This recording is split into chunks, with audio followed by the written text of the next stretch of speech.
देवराज इंद्र का स्वर्ग में आज भीड़ भरा दरबार लगा हुआ है। सभी देवी देवता निज निज स्थान पर विराजित हैं। उसी समय देवराज इंद्र ने प्रश्न किया है कि ये बताइए, सबसे बलवान, निरहंकारी, उपकारी, ईश्वर का भक्त इस अखिल ब्रह्मांड में कौन है? देवराज इंद्र के इस प्रश्न को सुनकर पवन देव उठकर खड़े हुए और देवराज इंद्र से कहा कि वो है श्री हनुमान जी महाराज। यह सुनते ही अग्निदेव ने, सूर्य नारायण ने, अन्य सभी देवी देवताओं ने कहा हाँ यही सत्य है। नारद जी भी बोले हाँ यही सत्य है। यह सुन करके शनिदेव महाराज बड़े क्रोध में भर गए, क्योंकि वो भी उस दरबार में विराजित थे। ईर्ष्या के आग में जलने लगे। ईर्ष्या का बड़ा व्यापक क्षेत्र है। ईर्ष्या मानव लोक में तो है। ईर्ष्या हर दिल में व्यक्ति की होती है। सागर जैसा जिनका दिल विशाल होता है, उनके हृदय में भी किसी न किसी के लिए ईर्ष्या होती है। हाँ, अब एक डॉक्टर एक कथावाचक से ईर्ष्या नहीं करेगा, लेकिन एक डॉक्टर दूसरे डॉक्टर से ईर्ष्या रखता है। एक कथावाचक दूसरे कथावाचक से ईर्ष्या रखता है। अब ईर्ष्या का रोग स्वर्ग में भी है। अच्छा, ईर्ष्यालु व्यक्ति किसी की प्रशंसा नहीं सुन सकता। पूज्यपाद गोस्वामी तुलसीदास जी महाराज भी कहते हैं कि जो काहू कर सुन ही बड़ाई, तो श्वास ले जन जुड़िया। जो काहू पर देख ही विपत्ति, तो सुखी भये मानहु जगन को। सुखी भये मानहु जगन को। ये रोग देवताओं में भी पाया जाता है। कवि ने ठीक कहा है कि फूलों के बदन उनके कांटे हैं जुबानों में। फूलों के बदन उनके कांटे हैं जुबानों में, और शीशे के दरवाजे हैं पत्थर के दुकानों। तो शनिदेव क्रोध में भरकर कहने लगे कि कर प्रशंसा रहे छोटे से देव की, कर प्रशंसा।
रावण हत्यारा, जान बचाया राम लखन का निश्चर दल संहारा।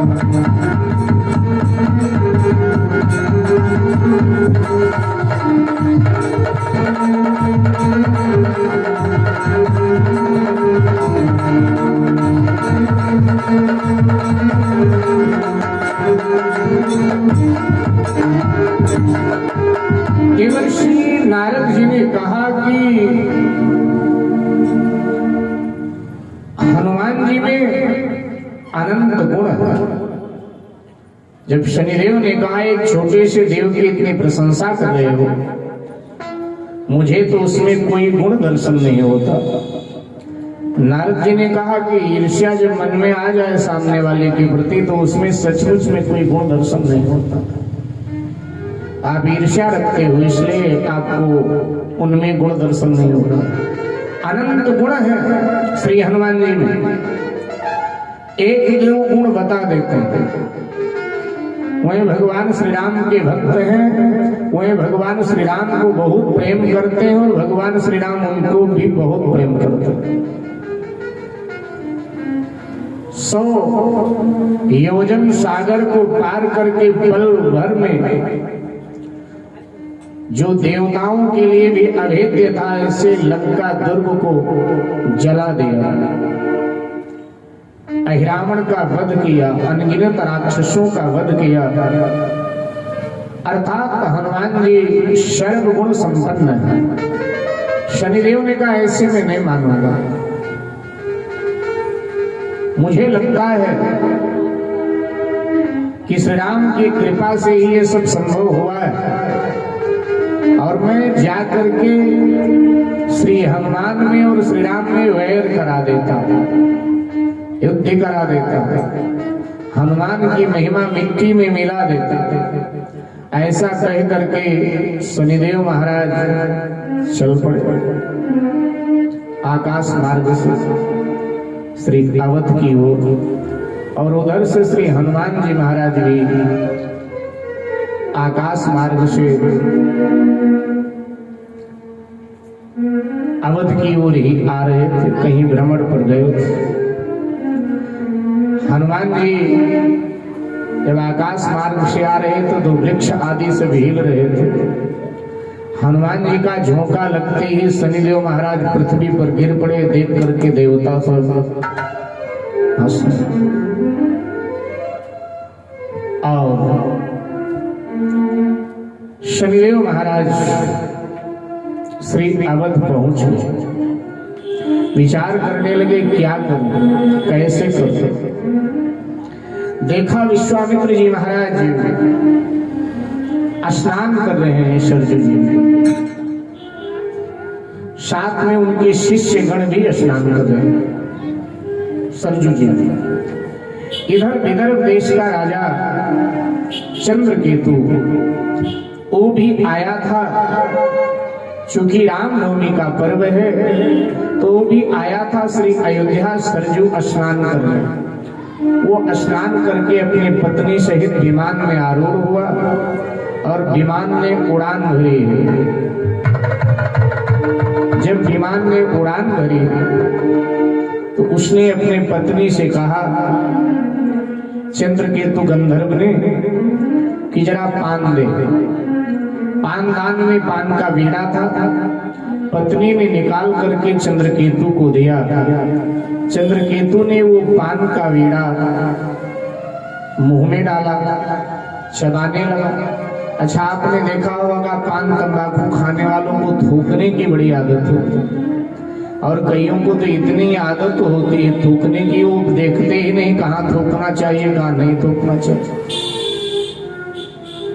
इधर उधर दीवालों पर जहां मर्जी तहां थूक देते हैं। तो अब चंद्रकेतु ने पान खाया तो थूकना था उसको, तो उधर वो थूका ऊपर से, विमान में उड़ रहा था ना ऊपर, उधर उसने ऊपर से थूक निकाली, थूका, और इधर विश्वामित्र जी महाराज ने स्नान किया था, हाथ में सरजू जी का जल लिया, अंजलि भरी भगवान सूर्य नारायण को देने के लिए, और तब तक वो पान का जो बीज था वो आकर उसी हाथ में विश्वामित्र जी के गिरा। शनि ने अपनी माया का विस्तार किया, चंद्रकेतु की बुद्धि को बिगाड़ा। शनि ने तब माया विस्तारी,